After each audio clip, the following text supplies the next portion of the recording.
Reddit. I need your judgment. I'm on a throwaway because Seattle is small when you work in tech. For 6 years, I thought our marriage was sturdy rainy weekend routines, handwritten grocery lists, and laughter that lived in our tiny kitchen. Then, a midnight ping from our smart home app cracked the quiet open. What followed smelled like dryer sheets and diesel and felt like a trap with my name on it. It started with the Nest. At 12:11 a.m., my watch buzzed, thermostat set to 78 away mode, overridden. The message looked harmless enough, like a polite nudge. Lila was at her co-working space late, and I was nodding off on the couch, damp socks steaming near the radiator. Outside, a bus hissed by, leaving that faint diesel fog that finds its way through old windows. I thumbed the watch face and saw a second alert. Front door unlocked, manual entry. The timestamp landed exactly when she'd said she walked to the corner to order a rideshare. I opened the smart home app and watched the breadcrumb trail in grayscale. Door unlocked at 12:02, relocked at 12:03. Thermostat bumped. Sony speaker connected to guest iPhone. My chest did that taught in high school CPR thud hard and useless. I texted, "You safe?" She replied with a heart and, "Yep, heads down at the space, you up?" While I was composing a reply that wasn't, "So who's streaming to our speaker?" An unfamiliar app flashed on her abandoned iPad, a gray icon with a gamepad shape. A Discord notification rolled by from a server named Pantry List. "Drop me a when you're out front." I only know Discord because my project team uses it to argue about font weights. Pantry List looked like a grocery channel. It also looked like a code. I lifted the iPad, and the faint, chemical-fresh scent of dryer sheets rose from her sweatshirt bunched beneath it, as if the fabric were trying to launder the whole night. At 12:17 a.m., the Ring cam caught two silhouettes outside our door, her and someone taller in a beanie. Both faces tilted away from the lens. The taller one tapped the glass, then stepped back, like they'd done it before. Lila slipped inside alone and texted me, "Going to crash at the space, babe. You sleep." The diesel shadow of a car slid across the ceiling and disappeared. I didn't sleep. Seattle knows how to look innocent in the morning, wet streets gleaming like polished piano keys, espresso steam like mercy. I made cappuccinos the way Lila likes. Microfoam with the curl of a spoon, and set out the mug with the chip we call the tooth. When she came in at 8, she smelled like eucalyptus roller balm and that stubborn dryer sheet clean. The same scent she carries even after runs along the Burke-Gilman Trail. "You're up early," she yawned, stealing a sip. "Big release?" "Design review," I said. "Late night?" She smiled into her cup. "Murdered a grant application. My brain is oatmeal." It should have ended there. A tired spouse and their romantic idea of saving the world through non-profit events. Instead, I remembered the thermostat ping under my breastbone. My therapist would have told me to ask plainly, not spin. But my therapist is on parental leave, and my best friend Rowan, a therapist in training finishing hours, has been my sounding board for months. I told myself I'd ask Rowan first so I didn't turn nothing into something. On the walk to my bus stop, Diesel from the 62 coughed across the curb, and I braced my hand against a cold tree guard. I pulled up the Pantry List Discord server again. Most channels were named Cute Lemons, Basil, Pantry Staples. The last one, Recipes, had a lock icon. Under Lemons, a single line sat like a dare. 12:11, turn up the heat. I still could have called this a game. Couples make games to survive boredom. But the ring ping sat in my teeth, electric. I messaged Rowan. "Stupid question. How do you know the difference between a harmless secret and the beginning of a lie?" They sent back a voice memo calm, honey slow. "Harmless secrets don't require you to become a detective. If you're opening apps you never open, something's poking at your nervous system." Info. I told them about the Nest, the Discord, the Ring cam silhouettes. "Get more than vibes," they said. "If you decide to confront, make it about your boundaries, not prosecution, unless you have receipts. Remember, your dad jumping to conclusions is your family sport." I smiled despite myself. They know my fear better than I do. Denial ordered another cappuccino and told me to stop making rain clouds into storms. I went to work. I critiqued buttons. I asked for alt text. I pretended to breathe. At lunch, I sat in the FinTech cafe, pretending to enjoy a quinoa bowl that tasted like pet bedding, and opened Discord again. The server's owner handle, Pantry Pilot. The avatar looked like Lila's side profile turned into a minimalist doodle-a-line for a nose, a tiny hoop for an earring. Just noticing that felt treasonous. I tapped through the members list. 2 visible names, a row of blank silhouettes. Pantry Pilot and Runner-Up. My stomach tightened. Lila ran at dawn. She posted maps to Strava like medals. Runner-Up could be cute self-deprecation or a person. I tried the obvious passwords, our old dog's name, a favorite campsite. Nothing. I closed my eyes and listened to the cafeteria silverware, sizzle, a blender goring ice, and thought of Rowan's line. Harmless secrets don't require detectives. Fine. Detective, it is. I toggled my Slack-obsessive brain toward hacked-together OSINT. A public search of Pantry Pilot Discord led nowhere. But when I searched my email for Discord, I found 3 password reset alerts that weren't from my account forwarded automatically from our old shared address. Your Discord verification code is... The dates matched late nights she'd been away. Back at my desk, I opened the Ring archive. At 12:02 a.m., an Uberish vehicle slid to the curb and idled. The driver's silhouette had a baseball cap. The passenger who stepped out wore a beanie and adjusted it with a habitual tap. I took a screenshot, which captured just enough of their jawline to be more than a shadow. I couldn't place it. My chest ached like the first sprint of a cold run. When I got home that night, the grocery list on the fridge had been rewritten. Lila draws fat checkboxes and writes in neat, round letters. Today it said, lemon, basil, cumin. Beneath it, faintly, I could see an old entry half erased. 111, heat, unlock, guest. We save paper, we are that couple. The dryer sheet scent rode the room like a smile that doesn't reach the eyes. I texted Rowan. Can you come by tomorrow? I think I'm ready to stop pretending. Rowan arrived with their rain jacket half-zipped and hair damp from biking through mist. They dropped their helmet and hugged me the way they hug clients. 3 seconds longer than polite. Our apartment smelled like coffee grounds and damp wool. Okay, they said, perching on the arm of a chair. Give me the map. I laid it out like I was presenting wireframes, the nest override, the door manual entry, the ring silhouettes, the pantry list Discord with runner-up, and my uneaten bowl of pet bedding. Rowan listened with that still face that makes strangers attempt confessions. What do you need? They asked softly. Truth, I said, but I also need to not blow up my life if I'm wrong. They nodded. Then we plan. Screenshots. Times. No accusations. If you confront without a foundation, a practiced gaslighter will flip the frame before you finish the sentence. Do you think Lila is a practiced gaslighter? I think you love someone who's good at getting what she wants, they said carefully.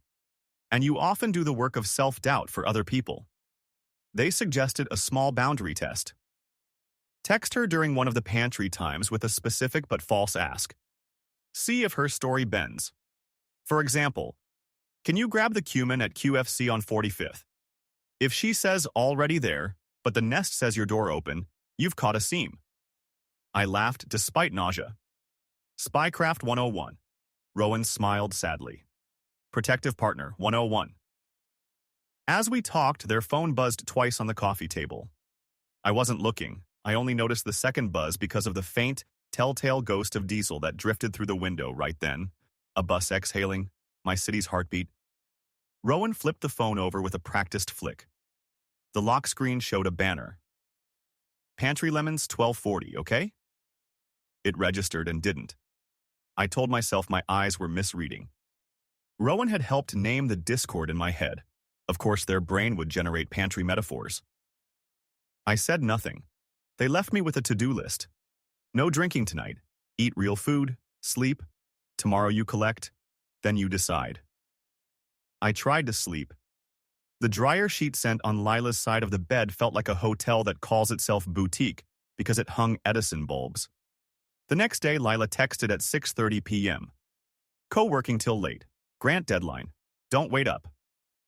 The Nest notification arrived at 12:09 a.m. Away mode overridden. I sent the cumin test at 12:11. Can you grab cumin from QFC on 45th? She replied almost instantly. Already left, babe. Sorry, tomorrow. The ring logged, front door unlocked, manual entry. A minute later, front door locked.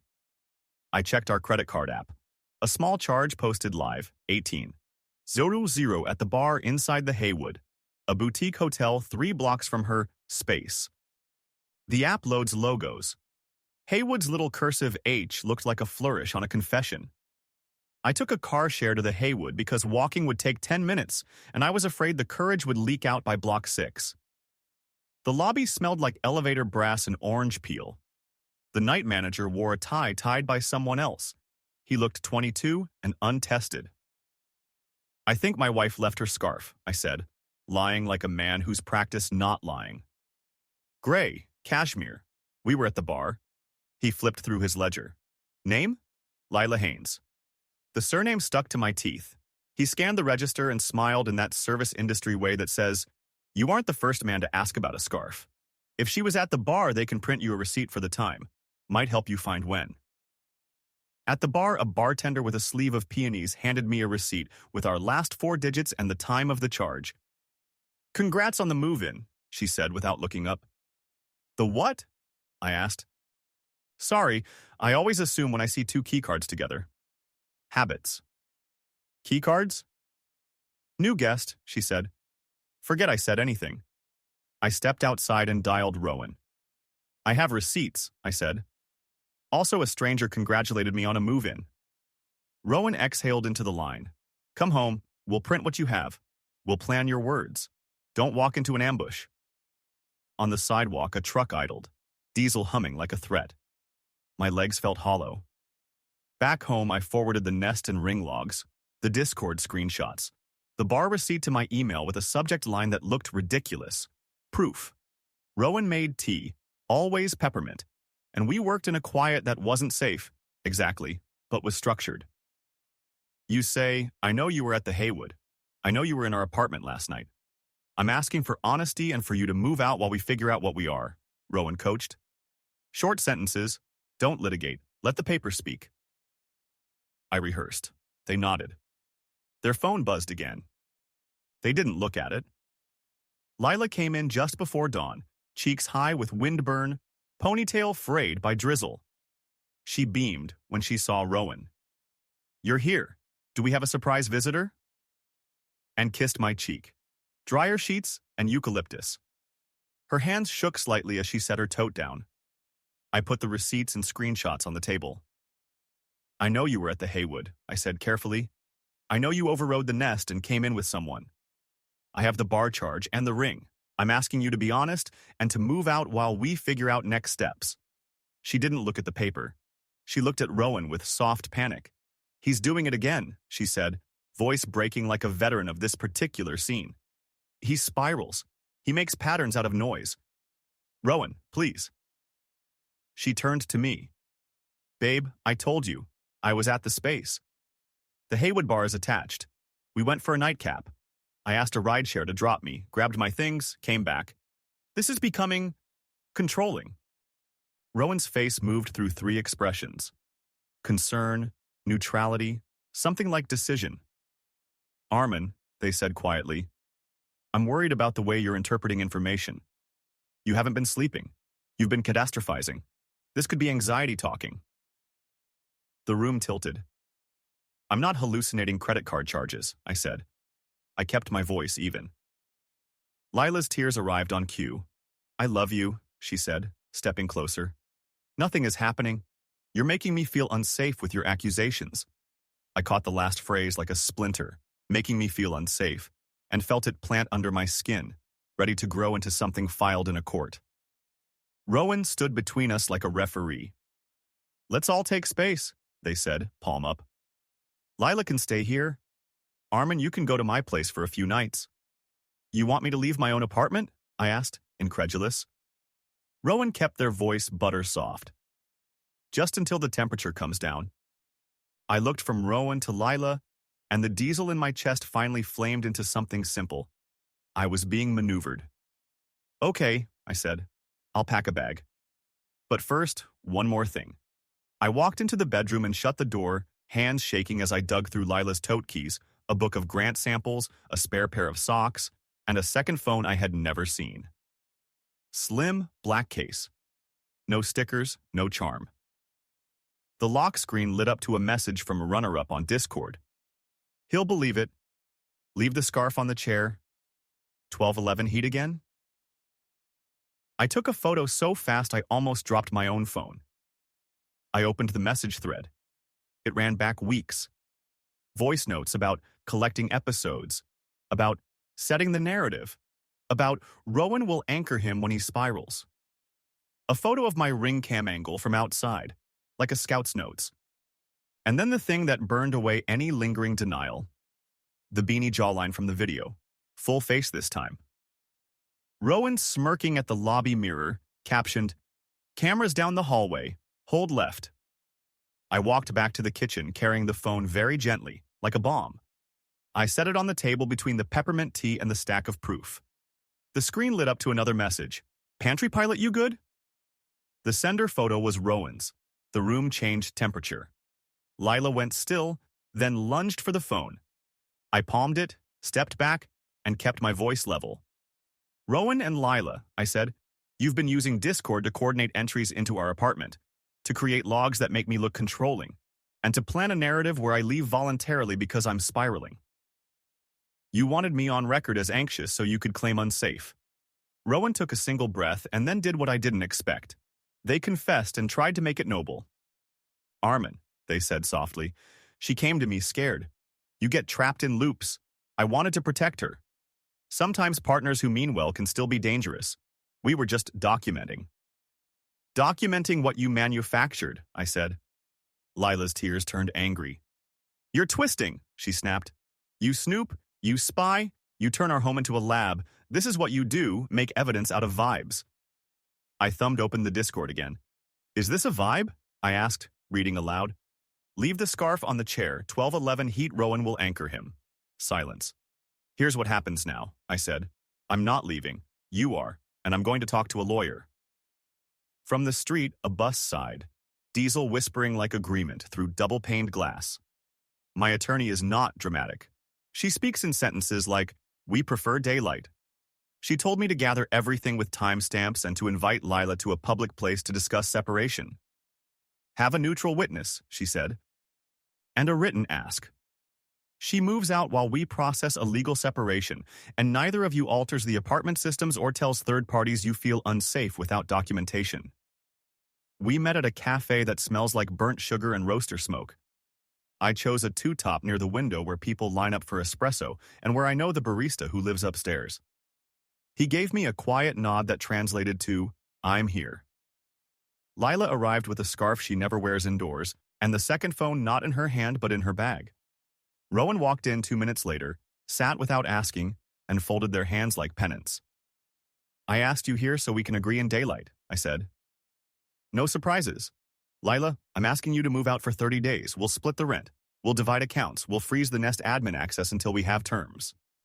"Rowan, I've already emailed your supervisor at the clinic with screenshots of your messages and a statement that you attempted to coordinate documentation against me while acting as my confidant. That is a conflict of interest. I'm also sharing with your licensing board." Rowan's face drained to paper. Lila's flushed red. "You're ruining our lives," she hissed. "You tried to ruin mine," I said calmly. "And you're both incredibly bad at hiding your tracks." Rowan opened their mouth, closed it, and finally said, "I was wrong." The words sounded like they cost money. "We made a story and then we proved it to ourselves." Lila's mouth worked, fish-like. "You were disappearing into your screens," she said. I felt lonely. Rowan listened. It wasn't supposed to go this far. The barista refilled the water glasses with the competence of a man who has seen fights and marriages. My attorney's letter sat between us, neat as a recipe card. "If you refuse to move out," I said, "I'll ask for a protective order based on coordinated harassment." I have the Discord, the ring angles, the nest logs, the Haywood receipt, the second phone. I don't want to blow up your work. I want you out of my home. Lila stared at her hands. Fine, she whispered. 30 days. Rowan didn't say goodbye when they left. They just stood too fast, knocked the table with their knee, and walked into the damp light. I changed the locks with the building's blessing. The property manager looked at the screenshots and said, "Yikes," in that flat Seattle way that contains volumes. I moved the Nest admin to my email and disabled multiple users until the separation was signed. I filed a complaint with Rowan's clinic Just Facts, no adjectives, and CC'd the ethics chair at their grad program. I copied the Discord logs to 2 flash drives and put one in my desk at work and one in a Ziploc bag inside a shoe in my closet, because my dad hid cash like that, and some habits survive your better judgment. Lila moved in with a coworker across the lake. She left behind sweaters that still held the ghost of dryer sheets. I put them in a clear bin labeled L. My attorney sent a gentle but hard-edged letter about digital harassment and a draft separation agreement that made my stomach tilt. I hadn't realized how much of our finances were knotted around each other's conveniences. Untangling is tedious revenge. It is also peace. 2 weeks later, Rowan's supervisor called to say they were placed on leave pending investigation. "We take dual relationship concerns seriously," she said. I let relief unclench my shoulders one vertebra at a time. Edit. Lila texted me yesterday. "I'm sorry, I got caught up in a story where I was the person being rescued." She asked to come by for some books. I told her to send a list. I'd leave them with the doorman. It felt both kind and like a boundary. She replied with a single, "Thank you." At night, the apartment felt big and tinny, but the diesel ghosts from the bus stopped catching me by the throat. They were just my city breathing. I signed up for a woodworking class. I went to the lake and let the rain needle my face. I played the guitar badly, on purpose, until the room sounded human again. Seattle rain never truly cleans things. It redistributes grime into a sheen that looks, for 10 minutes, like a new start. I think about that every time I mop the kitchen and the scent of dryer sheets drifts out from the bin labeled L. I could rage. I could post the screenshots and watch people choose sides. But I keep hearing my attorney's voice. We prefer daylight. And remembering how it felt to set the second phone on the table like a small black moon and watch the gravity of truth rearrange the people in its orbit. What I learned, and it's not a fortune cookie lesson but a scar, people who want a narrative will recruit helpers. They will find your confidant, or become them. They will practice lines like, "I feel unsafe," not because they are unsafe, but because it turns a chessboard. This is not me dismissing people in danger. Listen to them first, always. This is me realizing I had become a prop in someone else's rescue fantasy, and the only way out was to write a different script on paper with dates and times. The motifs that will stay with me are stupid and tender. The peppermint steam of Rowan's tea, while they taught me the language they would later use against me.